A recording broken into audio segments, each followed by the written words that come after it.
Muito tem se falado sobre regime jurídico na jurisprudência do Supremo Tribunal Federal nos últimos dias. Na verdade, muito tem se falado sobre regime jurídico único e o seu fim. Mas tem uma decisão do Supremo Tribunal Federal no tema 1344, recentíssima, que trata também sobre regime jurídico, mas regime jurídico estatutário e contrato temporário.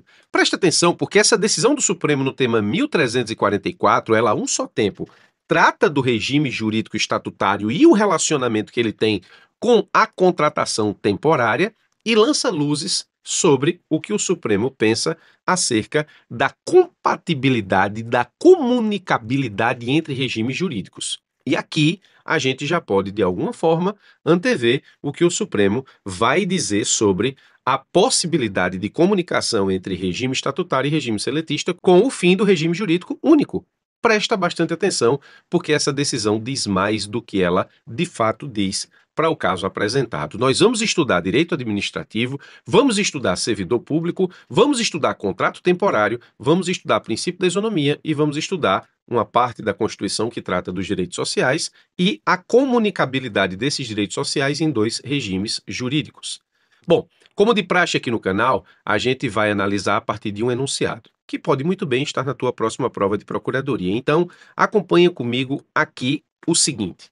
Ebégico, trabalhador temporário do Estado, ajuizou demanda contra o poder público a fim de que seja condenado a pagar-lhe a mesma gratificação que recebe o servidor público pelo exercício de atividade perigosa. Bom, em termos do que pode cair nos concursos de procurador, você pode trocar aqui Estado por município, pode trocar Estado por União e dá no mesmo. Então, trata-se de uma decisão que se aplica da mesma forma, sendo ente federativo, União, Estado, município, Distrito Federal. Muito bem.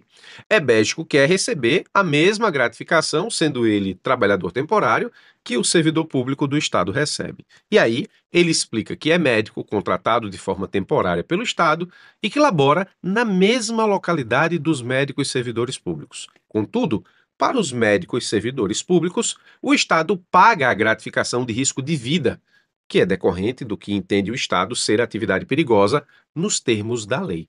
Presta atenção, porque isso eu retirei do inteiro teor do julgado do Supremo Tribunal Federal que levou à formação do tema 1344, e aqui é exatamente o que aconteceu em termos práticos na vida real. Existe uma lei que, no caso do Estado, prevê gratificação de risco de vida para médicos, profissionais da saúde, mas o profissional da saúde contratado de forma temporária não tem direito a essa gratificação. É a mesma situação.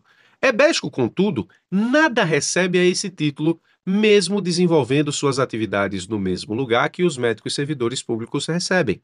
E a lógica de Ebégico aqui parece ser muito interessante e muito boa. Ora, se a gratificação é para risco de vida e eu, médico, exerço a minha atividade na mesma localidade dos médicos servidores, se a gratificação existe para risco de vida do servidor, então também existe risco de vida para a minha situação, razão pela qual eu também tenho que receber a mesma gratificação.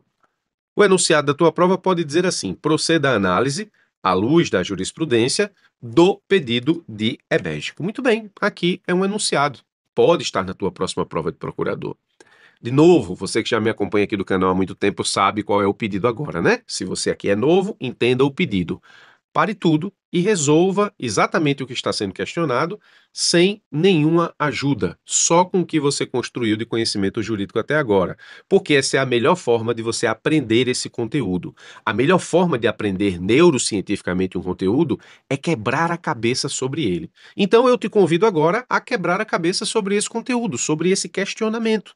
Tente, ainda que isso cause um desconforto mental, e a ideia é justamente essa, quebrar a cabeça para resolver, tente responder sem consultar nenhum material, sem consultar ninguém, sem consultar vídeo, sem consultar absolutamente nada. Pare e tente resolver. É a melhor coisa que você faz para você. Depois que você tentar resolver, aí você continua aqui no play do vídeo e acompanha comigo a explicação. Não importa se você acertou ou não. O que importa efetivamente é exatamente a tentativa de resolver. Porque mesmo não acertando, você vai levar as informações que eu vou te apresentar agora para a tua memória de longo prazo. Todo vídeo eu peço isso. Seja você aqui antigo no canal, seja você novo. Então, Vem comigo porque essa é a melhor forma de aprender o conteúdo. Espero que você tenha entendido o enunciado. Vamos para a solução. Agora, antes, a coisa não é tão simples quanto parece. Porque nesse caso, você pode chegar à seguinte conclusão. Professor, veja, EBÉGICO é contratado de forma temporária e os médicos servidores estatutários têm a sua gratificação de risco de vida prevista especificamente na lei do servidor. A lei do servidor não se aplica nesse caso para os contratos temporários. Então, lógico que EBÉGICO não tem direito a isso. Bom, não é tão lógico quanto parece. E eu vou te mostrar por quê. O acórdão do Tribunal de Justiça do Amazonas, que é justamente o segundo grau de jurisdição que julgou exatamente a situação, a gratificação de risco de vida decorre de uma lei do Estado do Amazonas para os profissionais da saúde que são estatutários do Estado. O TJ, ele julgou a situação assim antes dela chegar no Supremo Tribunal Federal. Vamos prestar atenção aqui que é importante. A gratificação por risco de vida é uma compensação concedida ao servidor em face das condições nocivas em que exerce as suas funções, ou seja, é vantagem condicional, modal, pelo serviço que está sendo realizado. O que o TJ está dizendo aqui, tirando o brocar do latim, é basicamente o seguinte: veja, se o servidor está exercendo as suas atividades em condições nocivas, então ele tem direito à gratificação. E eu só vou pagar para quem estiver em condições nocivas e laborando. Obrigatoriamente é essa a situação. Bom, EBÉGICO, embora não seja servidor, é contratado de forma temporária, mas está exercendo o seu labor em condições nocivas e está efetivamente trabalhando. Então, diz o TJ Amazonas, dentre os direitos sociais elencados no artigo 7º da Constituição Federal, tem-se que ficou assegurado ao trabalhador, conforme estabelecido no inciso 23, o adicional de remuneração para as atividades penosas, insalubres ou perigosas na forma da lei. Portanto, em havendo o exercício de atividades penosas, insalubres ou perigosas, e em havendo lei estabelecendo tal gratificação aos servidores públicos, esse dado aqui é real, artigo 7º da Lei 3.469 de 2009 do Estado do Amazonas, o entendimento firmado pelo Supremo é que tal direito social deve ser estendido ao servidor temporário, ao trabalhador temporário. Por fim, vale destacar que, no caso dos autos, não há qualquer violação à súmula vinculante 37 do Supremo, porque se trata de matéria concernente a direito do servidor à gratificação de atividade perigosa, dado por lei e não a reajuste de vencimentos. Esse foi o fundamento do Tribunal de Justiça do Estado do Amazonas para, em segundo grau de jurisdição, entender devido ao trabalhador temporário a gratificação por atividade de risco ou por risco de vida, nos termos do que diz a lei do Estado do Amazonas. Muito bem. Então, aquela formulação de resposta do enunciado, daquilo que fiz agora há pouco, ou seja, trata-se de servidor público, o direito do servidor público não se estende ao trabalhador temporário, portanto, ele não tem direito. Para o Tribunal de Justiça do Estado do Amazonas, não foi bem assim. Contudo, o que vale é justamente o que o Supremo Tribunal Federal decidiu. Mas o que restou consignado definitivamente pelo Tribunal de Justiça do Estado do Amazonas foi a condenação do Estado do Amazonas a pagar aos trabalhadores temporários gratificação prevista em lei apenas para os estatutários. Então, o Tribunal de Justiça do Amazonas comunicou o direito do servidor público, regime estatutário, para pagar esse mesmo direito, desde que presentes as mesmas condições da gratificação ao trabalhador temporário. E disse o TJ Amazonas: em havendo o exercício de atividades penosas, insalubres ou perigosas, e em havendo lei estabelecendo tal gratificação aos servidores públicos, o entendimento firmado pelo Supremo é que tal direito social deve ser estendido ao servidor temporário. O Tribunal de Justiça do Amazonas julgou assim, e isso foi levado ao Supremo. Então perceba que não é tão simples quanto parece. Ou seja, para desconstituir essa argumentação, e a argumentação que levou à condenação do Estado do Amazonas por parte do TJ do Amazonas, você precisa tratar muito bem os temas nos termos daquilo que decidiu o Supremo Tribunal Federal e que levou, efetivamente, à formulação do tema 1344. Presta atenção, porque se isso cair na sua prova, vai ser mais difícil do que parece. Muito bem. Primeira coisa que você tem que estabelecer enquanto resposta aqui é que existem dois regimes em jogo. Um regime é estatutário, regime jurídico dos servidores públicos, que nos termos de recentíssima decisão do Supremo Tribunal Federal deixou de ser regime jurídico único, portanto deixou de ser exclusivo, mas ele é aqui o regime jurídico analisado. E existe o regime temporário dos trabalhadores temporários, daqueles que mantêm com o Estado relação contratual de trabalho temporário. Sobre o trabalho temporário, a Constituição Federal diz no artigo 37, inciso 9, o seguinte, ó: a lei estabelecerá os casos de contratação por tempo determinado para atender à necessidade temporária de excepcional interesse público. Esse dispositivo constitucional tem eficácia limitada, portanto, ele depende de lei para a sua implementação. Prática. Que lei é essa? A lei do ente. Se o contrato temporário for da União, é lei da União. Se o contrato temporário for do Estado, é lei do Estado. Se o contrato temporário for do município, é lei do município. Se o contrato temporário for do DF, é lei do DF. O contrato temporário, nesse caso, nos termos da Constituição Federal, ele é regido por lei do ente federativo. E ele se justifica em razão da necessidade transitória da contratação. E a necessidade transitória da contratação acontece muitas vezes exatamente na prestação de serviço público na área de saúde, que é justamente o caso de EBÉGICO. EBÉGICO é médico, mas presta serviço ao Estado por meio de um contrato temporário. E aí ele quer uma gratificação que está sendo paga aos médicos servidores. Embora, na lei de contrato temporário do Estado do Amazonas, não haja previsão de pagamento dessa gratificação para EBÉGICO. Ele quer a aplicação do dispositivo da lei do regime estatutário para os servidores, para ele, trabalhador temporário. É o que EBÉGICO quer no frigir dos ovos. A princípio, preste atenção, a lei que rege os servidores públicos não pode ser aplicada aos trabalhadores temporários. Por que eu falei aqui a princípio? Porque eu acabei de mostrar para você uma decisão do Tribunal de Justiça do Estado do Amazonas que faz essa comunicação entre o regime estatutário e o regime de contrato temporário. O TJ do Amazonas faz a comunicação dos dois regimes para garantir aí a EBÉGICO o direito à gratificação por risco de vida. Por isso, a princípio, nós acabamos de ver uma argumentação que permite com que haja essa comunicabilidade. Então, a primeira coisa que você deve fazer numa resposta completa, enfrentando isso numa prova, é explicar que existem dois regimes. Depois, você precisa debulhar, você precisa dissecar tudo aquilo que o Supremo estabeleceu em termos de jurisprudência sobre os contratos temporários. Então aqui, esse ponto 2, além de ser efetivamente um ponto importantíssimo para a sua resposta, é um ponto revisão. Preste atenção, aqui é um ponto revisão. Vou revisar as principais decisões do Supremo Tribunal Federal sobre os contratos temporários, os trabalhadores temporários, para que se eventualmente isso cair na sua prova, você possa debulhar também na sua prova. Ou seja, demonstrar conhecimento ao seu examinador. E você começa isso a partir da explicação do tema 551 do Supremo. Nesse tema, o Supremo disse o seguinte, ó: trabalhadores temporários não fazem jus a 13º salário, nem a férias remuneradas acrescidas do texto constitucional. Então, a princípio, isso não é direito do trabalhador temporário. A menos que haja previsão expressa legal ou contratual em sentido contrário, na lei que regula a contratação temporária do ente federativo exista a previsão desse pagamento, ou no próprio contrato, ou a menos que seja comprovado o desvirtuamento da contratação temporária pela administração pública em razão de sucessivas e reiteradas renovações e ou prorrogações. Ou seja, se o poder público está utilizando o contrato temporário que deve existir para situações em que a necessidade transitória da contratação se justifica, se aquela contratação, na verdade, é de necessidade permanente e não transitória para atender determinada demanda, então o poder público está burlando a regra do concurso público para contratar servidores, justamente fazendo contratos sucessivos para trabalhadores temporários. Então, se isso aqui ficar comprovado, nós temos o desvirtuamento da contratação temporária e nós temos que os trabalhadores temporários vão fazer jus, nos termos do tema 551 do Supremo, ao 13º salário e férias remuneradas acrescidas do texto constitucional. Então, tema 551, você tem que demonstrar conhecimento obrigatório.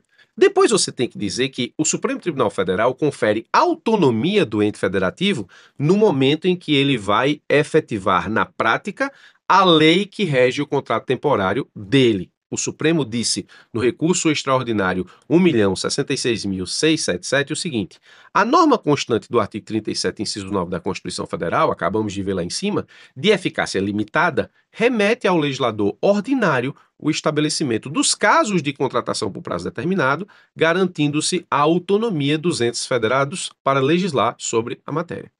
Então, existe autonomia do ente federativo para isso. Muito bem, dito isso, é preciso avançar na jurisprudência do Supremo para dizer o seguinte: uma vez estabelecido o regime de contratação temporária, não há comunicabilidade desse regime de contrato temporário com o regime estatutário. Ou seja, o Supremo está dizendo que não se permite com que direitos de servidores estatutários sejam comunicados aos trabalhadores temporários. O Supremo disse isso assim: os regimes constitucionais de contratação de pessoal, estatutário, seletista ou temporário, aqui o regime seletista aparecendo, por isso que eu estou dizendo que isso lança luzes sobre a incomunicabilidade do regime estatutário e seletista, para bom entendedor, meia palavra basta. Os regimes constitucionais de contratação de pessoal, estatutário, seletista e temporário, são diversos e não podem ser equiparados por decisão judicial, salvo se houver desvirtuamento da contratação temporária.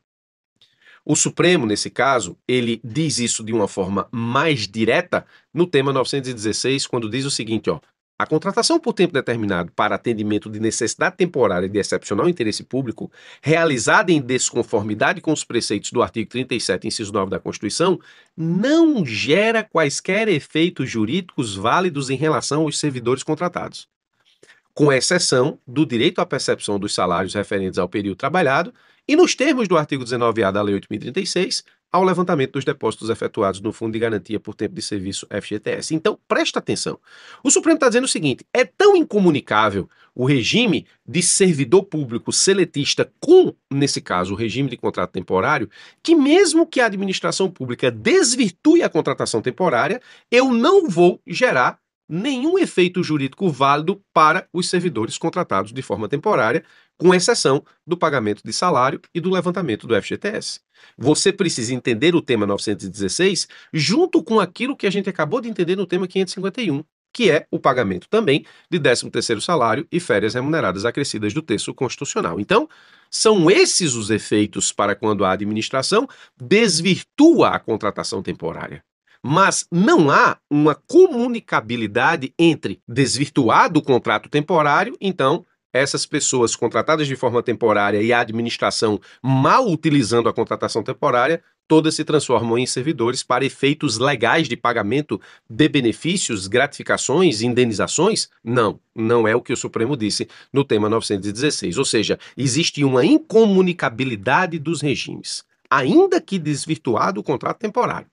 O tema 600 do Supremo Tribunal Federal, que você também precisa debulhar na sua explicação, ele diz, e aí levando a questão para a decisão do judiciário, o seguinte: não cabe ao Poder Judiciário, que não tem função legislativa, aumentar qualquer verba dos servidores públicos de carreiras distintas sobre o fundamento de isonomia, tenham elas caráter remuneratório ou indenizatório. O tema 600 do Supremo é abrangente para falar sobre equiparação entre servidores públicos de carreiras distintas, sendo que o Supremo Tribunal Federal utiliza esse tema para, nesse caso, entender do mesmo jeito quando nós temos a possibilidade, ou pelo menos a discussão jurídica, de comunicabilidade entre regimes.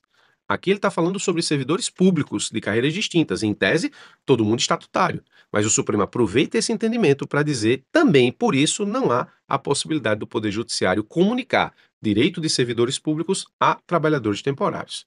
E aí, o ponto 3 avança nesse sentido da impossibilidade de equiparação de regimes por meio de decisão judicial, providência que exige lei. Por que o Supremo não deixa com que o Poder Judiciário, nesse caso, comunique direitos previstos na lei do servidor público para, eventualmente, pagá-los, se existirem as mesmas condições, a contratos temporários ou a trabalhadores temporários, como é o caso do nosso enunciado? Porque o Supremo diz que essa providência exige lei. Supremo não permite a equiparação entre regimes estatutários diversos, uma vez que a remuneração dos servidores está adstrita ao princípio da reserva legal, previsto no artigo 37, inciso 10 da Constituição, com a redação dada pela emenda constitucional, que exige lei específica para a fixação e alteração da remuneração dos servidores públicos. De novo, o Supremo está falando sobre servidores públicos, mas a mesma interpretação o Supremo aplica para dizer o seguinte: se o Supremo não pode, em caso de servidores e servidores, ou seja, a equiparação entre servidores, muito menos poderia para caso de servidores e trabalhadores temporários. E é justamente esse o motivo da existência da súmula vinculante 37. Não cabe ao Poder Judiciário, que não tem função legislativa, aumentar vencimentos de servidores públicos sobre o fundamento da isonomia. Pegando a súmula vinculante 37 e aplicando ao caso do nosso enunciado, não cabe ao Poder Judiciário, que não tem função legislativa, comunicar direito de servidor público estatutário para contratados de forma temporária, mesmo sob o fundamento da isonomia, que é justamente o que Hebesco persegue. Embora trabalhador temporário, ele se submete ao mesmo local de trabalho e, portanto, teria direito à mesma gratificação. Com isso, o Supremo Tribunal Federal, julgando totalmente diferente do que entendeu o Tribunal de Justiça do Amazonas, entende que Hebesco não tem direito à gratificação. E a tese no tema 1134 ficou assim redigida: o regime administrativo remuneratório da contratação temporária é diverso do regime jurídico dos servidores efetivos, sendo vedada a extensão por decisão judicial de parcelas de qualquer natureza, observado o tema 551 de repercussão geral. Então, presta atenção que o Supremo praticamente está pegando o que disse a súmula vinculante 37, que proíbe a equiparação entre servidores, para utilizar do mesmo entendimento que acabei de dizer para você, para dizer que não há possibilidade do Poder Judiciário, justamente por conta dos mesmos fundamentos, diferença de regime jurídico e, portanto, diferença de lei, pegar um direito previsto para um servidor público efetivo e estendê-lo a alguém que está sendo contratado pela administração de forma temporária, mesmo que ele enfrente a mesma situação fática, como no caso de Hebesco do enunciado. Presta atenção, porque isso aqui está pronto para cair na sua prova. E, embora a solução seja simples, porque o entendimento é de que não há comunicabilidade, a forma como você vai explicar isso na prova vai definir a sua nota e vai mostrar para o seu examinador se você tem ou não cabeça de procurador. Muito obrigado pela sua atenção, forte abraço e até os nossos próximos encontros.